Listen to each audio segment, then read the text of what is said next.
తాకట్లో ఉన్న బంగారాన్ని విడిపించి ఆ రోజున మార్కెట్ ధర కట్టి మిగిలిన డబ్బును మీకు అందిస్తుంది కొమ్మూరి గోల్డ్.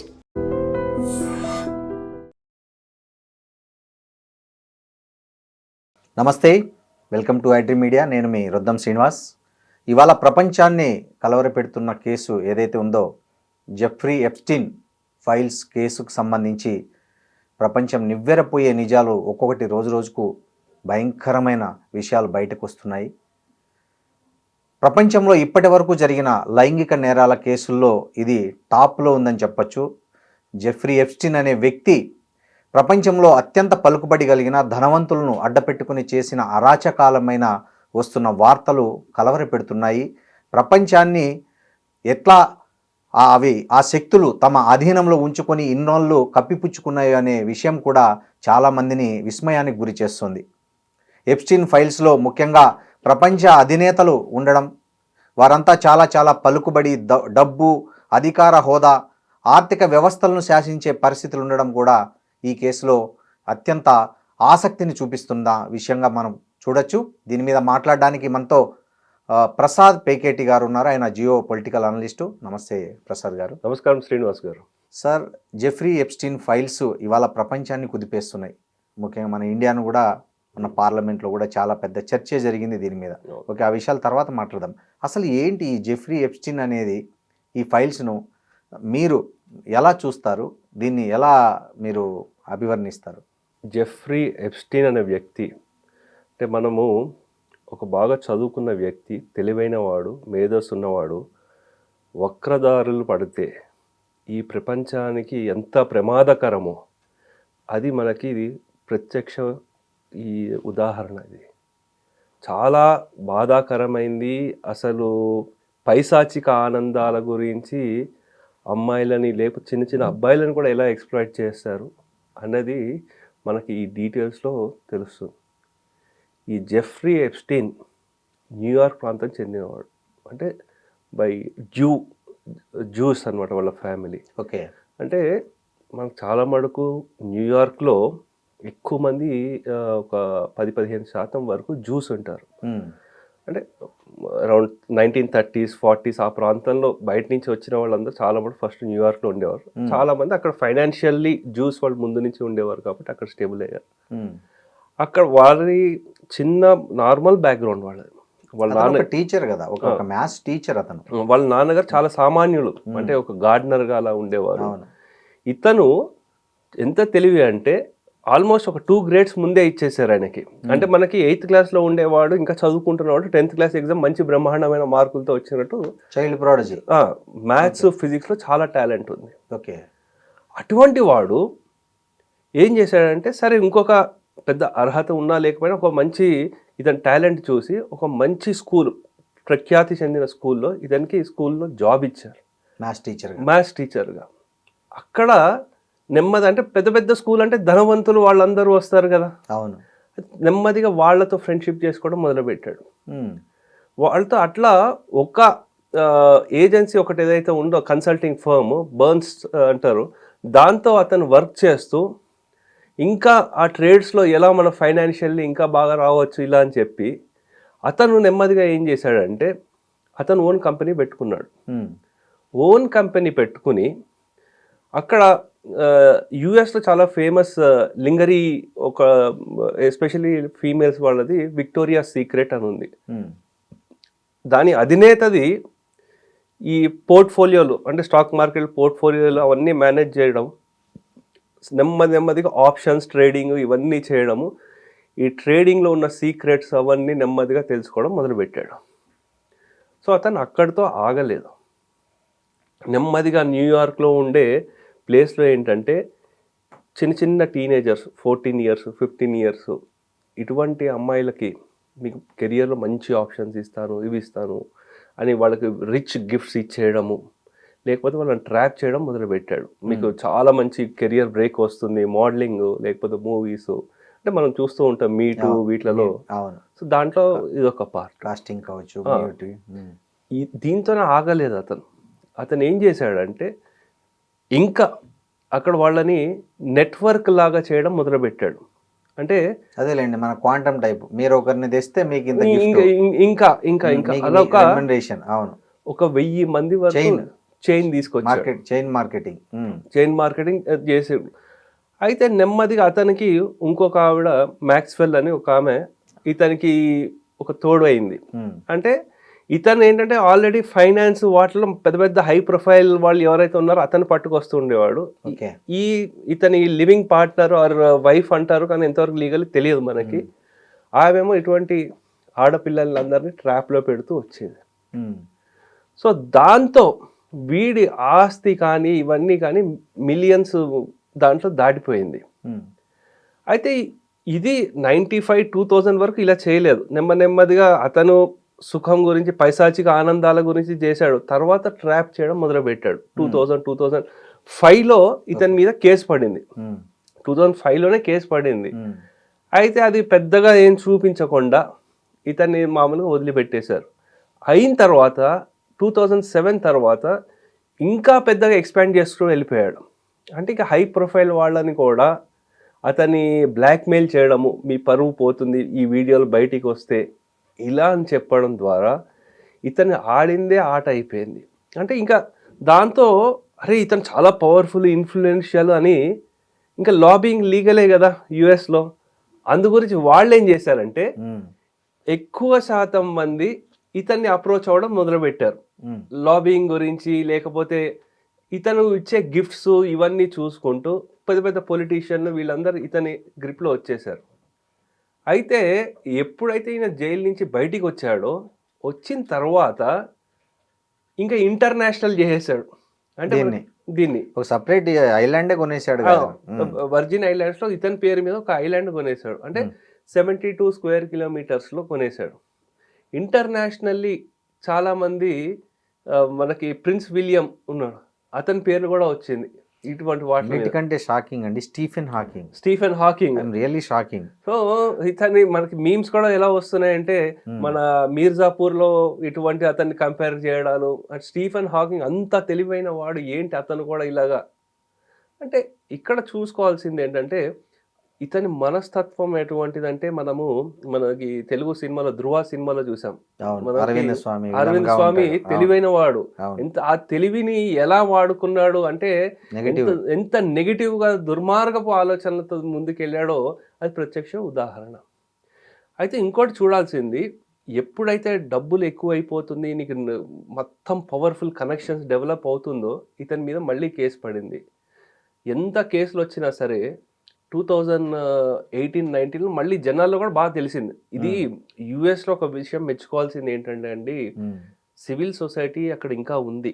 ఎంత వీళ్ళు డీప్ స్టేట్ ఎంత అణగతొక్కి ఇవి ఉన్నా సరే సివిల్ సొసైటీ అనేది బాగానే ఉంది.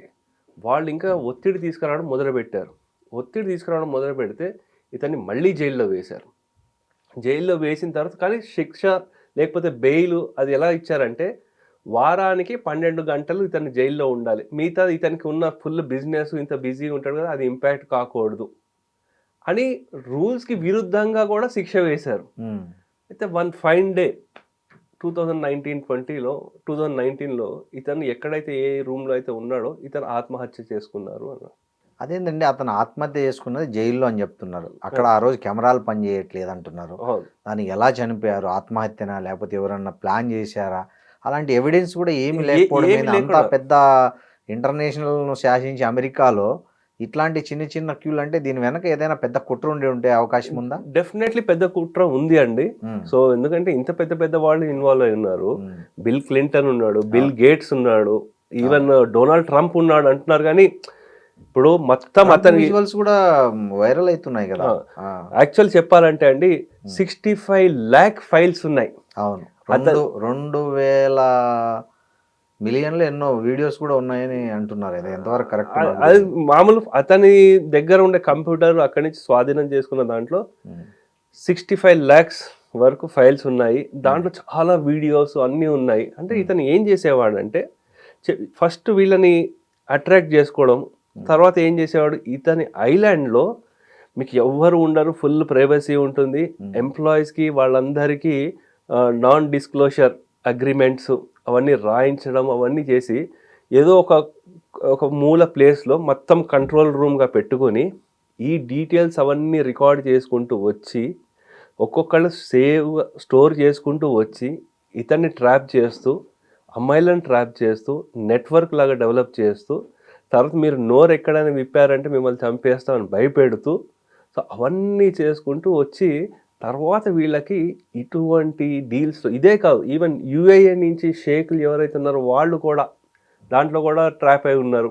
పంపించిన ఈమెయిల్స్ ఇవన్నీ ఏవైతే ఉన్నాయో మన ఇండియా పేరు కూడా వచ్చిందండి వార్తల్లో. అది మీరు దాన్ని ఎంతవరకు నమ్మొచ్చు అంటారు? మోదీ తర్వాత అనిల్ అంబానీ. ఓకే, ఇప్పుడు అనిల్ అంబానీ ఇంకా మనకి హర్దీప్ సింగ్ పూరి గారిది, మోదీ గారి పేరు కూడా వచ్చింది. ఈ మూడు ప్రముఖంగా వినపడుతున్నాయి. కాంగ్రెస్ పార్టీ కూడా సరే ఈ విషయాలనే ఎక్కువగా మాట్లాడుతుంది. నేషనల్ షేమ్ అని కూడా సరే వాళ్ళు చెప్పుండొచ్చు, కానీ మనము ఇక్కడ చూడాల్సింది ఏంటంటే అండి, అపోజిషన్ వాళ్ళకి ఏం ఇష్యూలు దొరకకపోతే ఏదో ఒకటి చేసి చూపిస్తారు.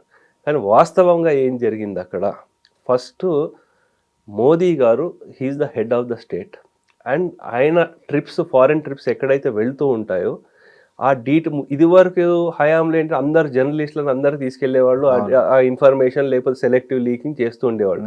ఇప్పుడు ఈ మోదీ గారు వెళ్ళడంతో ఏమవుతుందంటే ఆ డీటెయిల్స్ ఏం రావట్లేదు. ఓకే, అయితే అనిల్ అంబానీ గారు ఇతను లాబీయిస్ట్.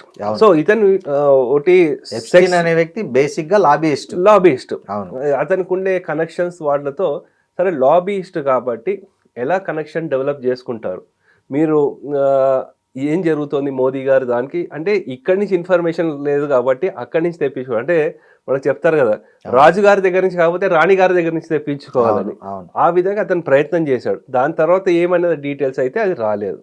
సో ఇంకోటి, మోదీ గారు ఇజ్రాయెల్ ట్రిప్ వెళ్ళినప్పుడు ఏదో వీళ్ళని ఇంప్రెస్ చేయడానికి పాడాడు, డాన్స్ చేశాడని. అవును, ఇంగ్లీష్ సెంటెన్స్లు కొన్ని మనం జాగ్రత్తగా చదవాలి. ఇప్పుడు నేను మీకు నచ్చినట్టు లేకపోతే నేను మీకు చెప్పినట్టు చేశాను అనుకో, దాన్ని ఏమంటారంటే డాన్సింగ్ టు శ్రీనివాస్ గారి ట్యూన్స్ అంటారు. అంతేగా నిజంగా మీ ముందు వచ్చి డాన్స్ చేయనట్టు అన్నట్లు అది ఒక ఫ్రేజ్ గా తీసుకోవాలి. సో దానికి ఏదో ఇష్యూ లేకుండా అసలు బడ్జెట్ లో ఇంపార్టెంట్ అయిన ఆస్పెక్ట్లు ఏవేవి ఉన్నాయి, అసలు ఏ సమస్యలు ఉన్నాయి దాని గురించి ఏం మాట్లాడకుండా, లేకపోతే ట్రేడ్ డీల్ ఎలా జరిగింది దాని గురించి మాట్లాడకుండా ఏదో ధర్నాలు చేసేయడము, దాంతో మనకు అవ్వకుండా చేసేసారు. ఇంకోటి చెప్పాలంటే హర్దీప్ సింగ్ సూరి గారిది పూరి వారిది జరిగింది ఏంటంటే, వాళ్ళు అక్కడ చూస్తున్నప్పుడు అంటే ఆయన లాబీస్లు ఉన్నారు. ఎప్పుడైతే ఇక్కడ make in India Modi government వచ్చిందో ఇక్కడ ఇన్వెస్ట్మెంట్లు కావాలని, అండ్ మన వాళ్ళు లేకపోతే ఏ కంట్రీ వాళ్ళైనా లాబీస్ట్లని అప్రోచ్ అవ్వడం, దెర్ ఇస్ నథింగ్ రాంగ్. మీరు ఆ ఈమెయిల్స్ పూర్తిగా చూస్తుంటే అతను లింక్డ్ఇన్ అనే కంపెనీ వాళ్ళకి ఇక్కడ బాగా పెరుగుతోంది, ఇక్కడ మనకి ఎక్కువ మంది వస్తున్నారు అంటే యూజర్స్ చాలా ఎక్కువ ఉన్నారు, యూజర్ బేస్ చాలా ఎక్కువ ఉంది కాబట్టి మీ వాళ్ళు ఇక్కడ కంపెనీ సెటప్ చేసి ఇన్వెస్ట్మెంట్ చేస్తే మీకు మంచిది, ఇక్కడ మా వాళ్ళకి మాకు ఇన్వెస్ట్మెంట్ వస్తుంది అన్న ప్రపోజల్ని మీరు పుష్ చేయండి అని చెప్పారు. అనిల్ అంబానీ కాదు, పూరి గారు చెప్పారు. సో మన భారతదేశం నుంచి వచ్చిన 3 పేర్లు ఇవ్వండి. సో అందు గురించి దాని గురించి పెద్దగా మనము ఏదో చూపించేస్తున్నారు దీని గురించి అట్లీస్ట్ ఇప్పటివరకు వచ్చిన ఫైల్స్లో మనం వచ్చిన దాఖలాలు పరిశీలిస్తే ఇంతే. దీని గురించి పెద్దగా దాని గురించి ఆలోచన ఇంకా చాలా ఫైల్స్ రావాల్సి ఉంది కదా, దాంట్లో ఏమన్నా ఇంకా మరి కొంతమంది భారతదేశపు నేతల పేర్లు బయటకు వచ్చే అవకాశం ఉందంటారా? అంటే రావచ్చు రాకపోవచ్చు, ఎవరు చెప్పలేరు కదా. కానీ ఒక వ్యక్తి ఎస్పెషల్లీ మోదీ లాంటి వారు 30 ఏళ్ళు ఆయన పవర్లో ఉన్నారు. ఓకే, అట్లీస్ట్ 2000 నుంచి అనుకున్నా సరే 26 years నుంచి పవర్లో ఉన్నారు. ఏ సింగిల్ ఎటువంటి ఆరోపణ లేదు ఆయన, లైంగిక కాదు, ఈవెన్ కరప్షన్ కూడా ఏం లేదు కదా, ఎక్కడ ఉంది? సో వేరే సబ్జెక్ట్ ఏమి లేదు. సో అటువంటి అప్పుడు మనం చూసుకోవాల్సింది ఏంటంటే దాని మీద అంతగా నమ్మలేము. ఇంకా మిగతా వాళ్ళు ఎవరైనా ఆ డీటెయిల్స్ వస్తే అప్పుడు దాని మీద చర్చ వేరే ఉంటుంది. సో దాని మీద గవర్నమెంట్ ఏం తీసుకుంటుంది, మనకి ఇక్కడ మీటూ అది జరిగినప్పుడు వాళ్ళ మినిస్టర్ ఒక ఆయన ఎంజే అక్బర్ అని ఉండేవారు. అది ఇంకా ప్రూవ్ అయ్యిందా కాలేదా లేకపోతే ఫాల్స్ ఎలిగేషన్లా కాదు, ఆరోపణ వచ్చింది, ఆయన మీద ప్రెషర్ తీసుకొచ్చారు, ఆయన చేత రిజైన్ చేయించారు. అట్లాగే బ్రెజ్లర్ లేదు జరిగింది ఇక్కడ వాళ్ళ బ్రిజ్ భూషణ్ సింగ్ అనుకుంటారు. ఇటువంటి ఆరోపణలు వస్తే డెఫినెట్లీ యాక్షన్ ఇమీడియట్గా తీసుకుంటున్నారు. కాబట్టి మనం ఏం ఆశించవచ్చు అంటే చాలా ఇన్ని రోజులు ఇంత స్ట్రిక్ట్గా ఉన్నారు, థర్డ్ టర్మ్లో ఉన్నారు కాబట్టి ఇటువంటి ఆరోపణలు ఏమైనా వస్తే డెఫినెట్ యాక్షన్ ఉంటుందని మాత్రం మనం 100% నమ్మచ్చు. ఓకే. సో అది సో ఇప్పుడు మీరు చూసుకుంటే ఈ ప్రపంచంలో అత్యంత ధనవంతులు ఎలాన్ మస్క్ కూడా కలుస్తున్నాడు, తర్వాత బెర్లిన్, వీళ్ళందరూ ట్రంప్, ఒబామా, తర్వాత చాలామంది దేశాల నేతలంతా జెఫ్రీ ఎప్స్టీన్తో టచ్లో ఉన్నారు. సో వీళ్ళందరికీ అతను 14 ఏళ్ళ అమ్మాయిలను సప్లై చేశాడు అనేది ప్రధానమైన ఆరోపణ. సో దానికి సంబంధించి సోషల్ మీడియాలో చాలా కుప్పలు తెప్పలుగా కొన్ని విజువల్స్ వస్తున్నాయి. సో వీటిని ఎంతవరకు నమ్మొచ్చు అంటారు? ఆ విజువల్స్ వస్తున్నది కరెక్టేనా? చూసారు దాంట్లో మనం చూసిన విజువల్స్లో ఇప్పటి వరకు ట్రంప్ ఉన్నాడు, ట్రంప్ చాలామంది అమ్మాయిల మధ్య, బెర్లిన్ కానీ ఇట్లా చాలామంది ఉన్నారు. అలాగే మోడీ పక్కన ఒక అమ్మాయి ఇట్లా కూర్చుంటే నవ్వుతున్న ఒక ఫోటో కూడా చాలా వైరల్ అయింది. సో వీటన్నిటిని మనం నిర్ధారించడానికి ఎవరు దీనికి ఆథరైజ్ చేయాలంటారు? ఇవి కరెక్టా రాంగ్ అని? అంటే ఒకటి ఇక్కడ చూసుకోవాల్సిందండి, ఇప్పుడు ఏ రావడంతో ఇంకా విపరీతంగా అటు ఇటు తిప్పేస్తున్నారు. కానీ చెప్పాలంటే యుఎస్లో జ్యుడిషియల్ అథారిటీ ఏదైతే ఉందో they are the right people to say, because ఆ ఫైల్స్కి మనకి ఎటువంటి యాక్సెస్ లేదు. ఇంకా మనం చూడాలంటే డెఫినెట్లీ వీళ్ళందరూ ఇన్వాల్వ్ అయి ఉన్నారు, లేదంటే ఇంత నాయిస్ ఎందుకు వస్తుంది? కొంతమంది ఈవెన్ బిల్ గేట్స్ కూడా ఎక్నాలెడ్జ్ చేశాడు, నేను అతనితో టచ్లో ఉన్నాను నేను అని చెప్పాడు. అవును. బిల్ క్లింటన్ 22 టైమ్స్ ఫ్లైట్స్లో తిరిగాడు. ఇంకా ఈ అమ్మాయిలు చిన్న చిన్న పిల్లలు ఎక్కడి నుంచో బయట నుంచి తీసుకొచ్చి ఫ్లైట్లో తీసుకొచ్చాడు. ఎందుకంటే ఫ్లైట్లో వస్తున్నప్పుడు వాళ్ళ పేర్లు రాస్తారు కదా, దాని నుంచి కూడా ఇన్ఫర్మేషన్ పట్టారు. సో అందు గురించి ఈ ఆరోపణ నిజమే. ఇంకోటి ఐలాండ్ ఆ చుట్టుపక్కల ఉండేవాళ్ళు పీడోఫైల్ ఐలాండ్ అంటారు. అంటే ఇట్లా చిన్న పిల్లల్ని తీసుకొచ్చి ఎక్స్ప్లాయిట్ చేస్తున్నారు ముందు నుంచి అక్కడ ఉంది. సో అందు గురించి వాస్తవమే, ఇది అబద్ధం కాదు. దీంట్లో ఏంటంటే పొలిటీషియన్లు, పవర్ఫుల్ పీపుల్ ఇక్కడే కాదు అంటే యుఎస్ఏ కాదు, యావత్ ప్రపంచంలో ఎక్కడైనా సరే ఎప్పుడైనా పట్టుబడతారో వాళ్ళకుండే పలుకుబడి ధనాన్ని ఉపయోగించుకుని వాళ్ళకి పడే శిక్షను తగ్గించుకుంటూ వస్తూ అది ఇంకా ఆ కోర్టు విషయం అలా నానుస్తూ తీసుకొస్తారు. కానీ అదే డబ్బు లేనన్ను అయితే వెంటనే వాళ్ళని చంపేస్తారు. కానీ వీడి దగ్గర చాలా సీక్రెట్లు ఇంకా బయట పడతాయన్న దాంతో కోర్ట్ అది ఆ జైల్లో వాడికి ఇచ్చిన రూమ్ లోనే ఇతన్ని నేను అనుకోవడము సూసైడ్ అని చూపించి అతను యాక్చువల్లీ చంపేసి ఉంటారని అనుకుంటున్నాను. ఎందుకంటే కొంచెం నెక్ దగ్గర మార్క్స్ అవన్నీ ఉన్నాయి అంటున్నారు. కానీ అప్పుడు సీసీటీవీలు పనిచేయకపోవడం, అంటే యుఎస్ ఇంత పకడ్బందీగా ఉంటుంది సెక్యూరిటీ అనేది, దాంట్లో కూడా సీసీటీవీలు పనిచేయకపోవడం, ఇవన్నీ మనకి అనుమానానికి గురి చేస్తున్నాయండి. ఈ ఎప్స్టీన్ అనే వ్యక్తి అక్కడికి 14 ఏళ్ళ అమ్మాయిలను తీసుకెళ్ళి వాళ్ళను ఈ ప్రపంచంలో అత్యంత ఎవరైతే శక్తిమంతులు, ధనవంతులు ఉన్నారో వాళ్ళకు వాళ్ళ కన్నిరికం చేయించేవాడు అనేది ఒక ప్రధాన ఆరోపణ. ఇది 2005లో వెలుగు చూసింది కూడా. ఒక అమ్మాయి అలా కన్నిరకం కోల్పోయిన అమ్మాయి బయటకు వచ్చి కంప్లైంట్ చేయడం వల్ల ఈ కేసు వెలుగు చూసింది. ఇదేమి పైశాచికం ఆనందం అండి ఇట్లాంటి ఈ వ్యక్తులకు? ప్రపంచాన్ని శాసిస్తున్న వీళ్ళందరిలో ఈ 14 ఏళ్ళ అమ్మాయిలతో సెక్స్ చేయాలి, కన్నిరకం చేయాలి, కన్యపిల్లలతో సెక్స్ చేసుకోవాలనే ఈ మానసిక జాడ్యాన్ని ఎట్లా చూస్తారు? అంటే అదే చెప్తున్నా కదా, వీడికి విపరీతమైన డబ్బు వచ్చేసింది అనుకోండి, పలుకుబడి డబ్బు వచ్చిన తర్వాత వాళ్ళకి ఇంకా ఏం చేయాలో తెలియదు. ఏదో ఒక ఇంకా పైశాచిక ఆనందాలు. మీరు 14 ఏళ్ల అమ్మాయిలనే చెప్తున్నారు, అబ్బాయిలను కూడా ఎక్స్ప్లాయిట్ చేశారు. అవును. సో అబ్బాయి చిన్న చిన్న పిల్లల్ని కూడా వాళ్ళకి ఒక కోడ్ వర్డ్స్ కూడా పెట్టుకునేవాళ్ళు. అబ్బాయిలు అయితే హాట్ డాగ్స్, అమ్మాయిలకైతే పిజ్జాలు, ఇటువంటివి కూడా. అంటే మరీ దారుణంగా వాళ్ళు ఇంత ఘోరంగా ఎక్స్ప్లాయిట్ చేశారు. అంటే మిగతా అమ్మాయిలకి వాళ్ళకి కూడా ఏంటంటే వాళ్ళకి విపరీతమైన పేదరికంలో ఉండే వాళ్ళని వాళ్ళకి ప్రలోభాలు చేయడం, చూడు నీకు ఇంత డబ్బు వస్తుంది, పెద్ద కష్టపడక్కర్లేదు, వాళ్ళు ఎంత పవర్ఫుల్ అని చెప్పడము, వాళ్ళని లోగట్టుకోవడము, తర్వాత మీరు ఇవన్నీ ఎక్కడ చెప్పకూడదని భయపెట్టడము, ఇవి మనం చూస్తున్నా. అంటే ఈ ఎక్స్ప్లాయిటేషన్, ఎందుకంటే ఫీమేల్ ట్రాఫికింగ్, సెక్స్ ట్రాఫికింగ్, ఇది ప్రాబ్లం ఇది. సో అందు గురించి ఏంటంటే యుఎస్లో జరుగుతోందంటే వాడు యుఎస్ అమ్మాయిలే కాదు, చాలా మంది రష్యన్ అమ్మాయిలని, యుక్రెయిన్ అమ్మాయిలని, అట్లా వేరే దేశాలని కూడా. అంటే వాడు ఎలా ఎక్స్పాండ్ చేశాడంటే ఇంటర్నేషనల్ చేశాడు దీన్ని.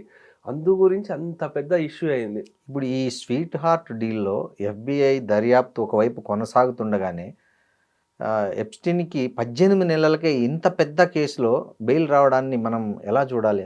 అంటే మనకి అక్కడ న్యాయ వ్యవస్థలో ఏంటంటే they are political appointments. So ఇది మనకు భారతదేశంలో ఇలా ఉన్నట్టు కాదు అక్కడ. ఓకే. సో వాళ్ళకుండే ఇన్ఫ్లుయెన్స్ని యూజ్ చేసుకుంటారు. చేసుకుని దాన్ని కొంచెం మారుస్తారు. వాళ్ళు చెప్పడానికి మేము వరల్డ్స్ ఓల్డెస్ట్ డెమోక్రసీ అన్ని చెప్పినప్పటికీ ఈ కొన్ని అపాయింట్మెంట్లు ఏవైతే ఉంటాయో they are political appointments, even judiciary as well. So మన ట్రంప్ కి అదే ప్రాబ్లం వస్తుంది అక్కడ. అక్కడ అపాయింట్ చేసిన జుడిషియరీ ఎవరైతే ఉన్నారో వాళ్ళందరూ డెమోక్రాట్స్ అపాయింట్ చేసిన వాళ్ళు. అందు గురించి ఈయన కోర్టు కేసులు, కోర్టులను ఏదో ఒకటి అనడము, లేకపోతే జడ్జిల మీద అనుచిత వాక్యాలు చేయడం అవన్నీ ఇతను చేస్తున్నాడు. సో అందు గురించి ఆ లాబింగ్ అనేది ఈవెన్ జుడిషియరీలో కూడా వెళ్ళిపోయింది. సో అందు గురించి దానికి శిక్ష ఎంత మినిమం అయితే అంత మినిమంలో చేసేస్తున్నారు. ఈ కేసు ఇలా నీరు గారిపోతున్న సమయంలోనే ఒక జర్నలిస్టు, ఒక లేడీ జర్నలిస్ట్ అక్కడ జూలీ కే బ్రౌన్ అనే ఆమె వీటన్నిటి మీద విస్తృతంగా రాశారు న్యూస్. ఇలా జరుగుతోంది, ఈ కేసుని ఎట్లా నీరు గారుస్తున్నారు, ఎవరు దీని వెనకున్నారు, బాధితులతో మాట్లాడడం, వాళ్ళ ఫ్యామిలీలతో మాట్లాడి ఆమె చాలా విస్తృతమైన పరిశోధన చేసి చాలా ఆర్టికల్స్ రాశారు. దీంతో ఈ కేసు అమెరికా ప్రజల్లో సజీవంగా నిలిచింది. నిజంగా ఇక్కడ మనం చెప్పుకోవాల్సింది జర్నలిస్ట్ పాత్ర కూడా ఉంది ఈ కేసు వెలుగు చూడడం వెనక. అంటే డెఫినెట్లీ జర్నలిస్ట్ పాత్రలు ఉన్నాయండి. దాంతోపాటు సివిల్ సొసైటీ కూడా ఉంది. వీళ్ళలో అమెరికాలో ఇంకా ఆ సివిల్ సొసైటీ డెమోక్రసీ ఉంది కాబట్టి ఇటువంటి కేసు బయటికి వచ్చింది. కానీ ఇతను ఇంత ఘోరాలు చేస్తుంటే ఇతనికి సహకరించింది కూడా ఒక స్త్రీనే, ఆ మ్యాక్స్వెల్ అనేది. సో వైఫ్ అంటారు కానీ లివింగ్ పార్ట్నర్. సో కానీ ఇంత ఘోరాల్లో ఆయనకి సహకరించింది. అతను చచ్చిపోయాడు. ఆమెకి ఏమైనా శిక్ష పడింది? ఇప్పుడు ఆమెను కన్విక్ట్ చేశారు కదా, కన్విక్ట్ చేసి 20 years ఆమెకి వేశారు శిక్ష. But still she's lobbying. So బయటికి రావడానికి. అమెరికా ఎలక్షన్ ముందు ట్రంప్ చేసిన వాగ్దానాల్లో ఇది కూడా ఒకటి ఉంది. ఎప్స్టీన్ ఫైల్స్ నేను డీకోడ్ చేస్తాననే ఒక హామీ కూడా ఇచ్చాడు. అట్లాంటి పరిస్థితి ఉందా? ఎందుకంటే ప్రముఖంగా ట్రంప్ పేరు వినిపిస్తుంది. అంటే ట్రంప్ పేరు వినిపిస్తున్నా సరే ఎక్కడ సరే ఆయన సెక్షువల్ ఎక్స్ప్లాయిటేషన్ చేశాడని ఎక్కడ కనిపించటం లేదు.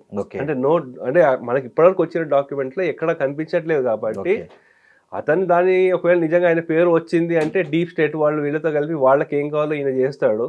అంటే క్విడ్ ప్రో అంటారు. అవును. సో వాళ్ళకి ఏం కావాలో ఈయన చేస్తాడు, ఈయనకి పేర్లు బయటకు రాకుండా ఆయన మేనేజ్ చేసుకుంటాడు అని నేను అనుకుంటున్నాను. ఎందుకంటే ట్రంప్ది మనం చూస్తూ ఉంటే ఆల్మోస్ట్ అలాగే ఉంది. అట్లీస్ట్ ఆయన ఇచ్చిన వాగ్దానంలో ఎంతో అంత బయటికి వచ్చింది. అది ఎవరి చేత వచ్చింది అనేది వేరే విషయం. కానీ ఆయన తీసుకొస్తా అన్నట్టు చేశాడు. సో నాకు ఒకటి అర్థం కాదండి, వీళ్ళందరూ కాళ్ళు చేతులు అవయవాలు ఉండేవాళ్ళు, వీళ్ళు పోయి ఏదో చేసింటారు అనుకుందాం. అసలు స్టీఫెన్ హాకింగ్ కుర్చీ కత్తుక్కుపోయిన పెద్ద సైంటిస్ట్ కదా, ఆయన అక్కడికి ఎందుకు వెళ్ళి ఉండొచ్చు, ఆయన ఏం చేసి ఉండొచ్చు అనుకుంటున్నారు మీరు? అది చెప్పడం కష్టం అది. సో అతను మరి ఆయనకి ఏం కోరికలు ఉన్నాయో అంటే బయట చూడడం వేరు, యాక్చువల్ ఉండడం వేరు ఉంటుంది. కాబట్టి అంత పెద్ద వ్యక్తి మనం కొన్ని అంటే ఎనీథింగ్ ఈజ్ పాసిబుల్ అండి. మనసులో శరీరంలో శక్తి ఉన్నా లేకపోయినా మనసులో కోరికలు ఉండేది ఉంటుంది కదా. అది దానికి మరి ఇంకేం కోరికలు ఉన్నాయి అది ఆయనే చెప్పగలుగుతాడు. కానీ అంత గౌరవం ఉన్న అంత పెద్ద ఆయన కూడా దీంట్లో ఇరుక్కున్నాడు. ఇంత దారుణమైన పరిస్థితి అంటే ఎంత ఎక్స్ట్రీమ్ కన్నా వెళ్ళొచ్చు ఈ ప్రపంచము. అంటే ఇప్పుడు యుఎస్లో జరిగింది, మనకి ఇక్కడ కూడా రేవ్ పార్టీలు అంటారు, ఆ పార్టీలు అంటారు. అక్కడ ఏమేమి జరుగుతుందో మనకు తెలియదు కదా. సో అందు గురించి మనకి యాజ్ ఎ పేరెంట్స్గా పిల్లలకు కూడా వాళ్ళకి ఏంటంటే బయట ఇటువంటి వాతావరణం ఉన్నప్పుడు మనకి వాళ్ళకి అంతర్గతంగా శక్తిని ఇవ్వాలి. వీటిలన్నిటికీ దూరంగా ఉండే శక్తిని వాళ్ళని ట్రైన్ చేయడం. తల్లిదండ్రులు పిల్లలను కనిపెట్టుకొని ఉండాలి ఒక కంట, వాళ్ళు ఏం చేస్తున్నారు, ఎక్కడికి వెళ్తున్నారు, వాళ్ళు ఒకవేళ డబ్బు తెస్తే ఈ డబ్బు ఎక్కడి నుంచి వచ్చింది, ఇంత పెద్ద మొత్తం ఎలా సంపాదించావని అడిగే పేరెంట్స్ ఉంటే ఇవన్నీ జరిగేవి కాదు. ఇవాళ చాలామంది ఎప్స్టీన్ బాధితులు బయటకు వచ్చి మేము ఇట్లా మోసపోయాము, అట్లా చేసాం, మేము అట్లా నరకం అనుభవించామని అక్కడ మీడియా ముందు చెప్తున్న వీడియోస్ కూడా మనం చూస్తున్నాం. సో ఇవన్నీ ఈ కేసును మరింత బలం చేకూరుస్తాయంటారా, లేకపోతే ఈ కేసు ఫైనల్గా ప్రపంచం మీద ఈ కేసు ప్రభావం ఎలా ఉండబోతుంది? అంటే దీంట్లో ప్రభావం అంటే అండి ప్రతి తల్లిదండ్రుల బాధ్యత కూడా ఉంటుంది. అంటే పిల్లలు నువ్వు ఇలా చేయి అలా చేయి అంటే వాళ్ళు పిల్లలు కొన్ని చేస్తారు, చెయ్యరు. తల్లిదండ్రులు ఏం చేస్తారో పిల్లలు కూడా అదే చేస్తారు. మనము తల్లిదండ్రులే వ్యసనాలకి లోనైతే పిల్లలు నిజంగా ఇదే గొప్ప ఏమో అని అనుకుంటారు. తల్లిదండ్రులు ఎప్పుడు మొబైల్ మీదే కూర్చుంటే పిల్లలు కూడా ఓకే దిస్ ఇస్ కూల్ అంటారు. సో మనం ఒకటి చేస్తే వాళ్ళు ఇంకా ఎక్కువ చేస్తారు కదా. సో మనము తల్లిదండ్రులు మన బాధ్యత ఏంటంటే ఫస్ట్ మొదటిగా మనం ఎంత నిగ్రహంగా ఉన్నాము, మనకి ఏది ఇంపార్టెంట్, మన పిల్లల్లో మనం ఆ కల్చర్ ఫాలో అవుతున్నామా లేదా మనం చేసిన తర్వాతే మనం చూసి పిల్లలు నేర్చుకుంటారు. అంతేగాని పిల్లలు ఇలా ఇలా చేయంటే వాళ్ళు అలా చెయ్యరు అది. సో ఈ ఉదంతం ఏదైతే ఉందో భారతదేశానికి కాదు, యావత్ ప్రపంచానికి కూడా మన ఫ్యామిలీ వ్యవస్థ మనకి ఎంత స్ట్రాంగ్గా ఉంటే మన పిల్లలకి భావి తరాలకి కూడా చాలా మంచిది. లేదంటే ఇటువంటి సెక్షువల్ ప్రెడేటర్స్ ఎప్పుడు ఏదో ఇప్పుడు ఈ రకంగా బయటపడ్డారు, ఇంకా కొన్ని రకాలుగా బయటపడిన వాళ్ళు ఎంతో మంది ఉన్నారు కదా, బయటపడిన వాళ్ళు భారతదేశంలో ఎంతో కూడా. మంది ఉంటారు. సో అందు గురించి ఇది ఒక ఉదంతము, యావత్ ప్రపంచానికి ఇది ఒక గుణపాఠము. అలాగే డబ్బు ఉండేవాళ్ళు సమాజ శ్రేయస్సు గురించి ఎలా ఖర్చు పెట్టాలి, కానీ వాళ్ళ విపరీత కోరిక పైశాచిక ఆనందాలను మాత్రం తీసుకోకుండా ఎంతో కొంత సొసైటీకి మంచి చేస్తే మంచిదండి. థ్యాంక్ యూ ప్రసాద్ గారు, చాలా చక్కగా చెప్పారు. Thank you. నమస్తే. నమస్తే సార్.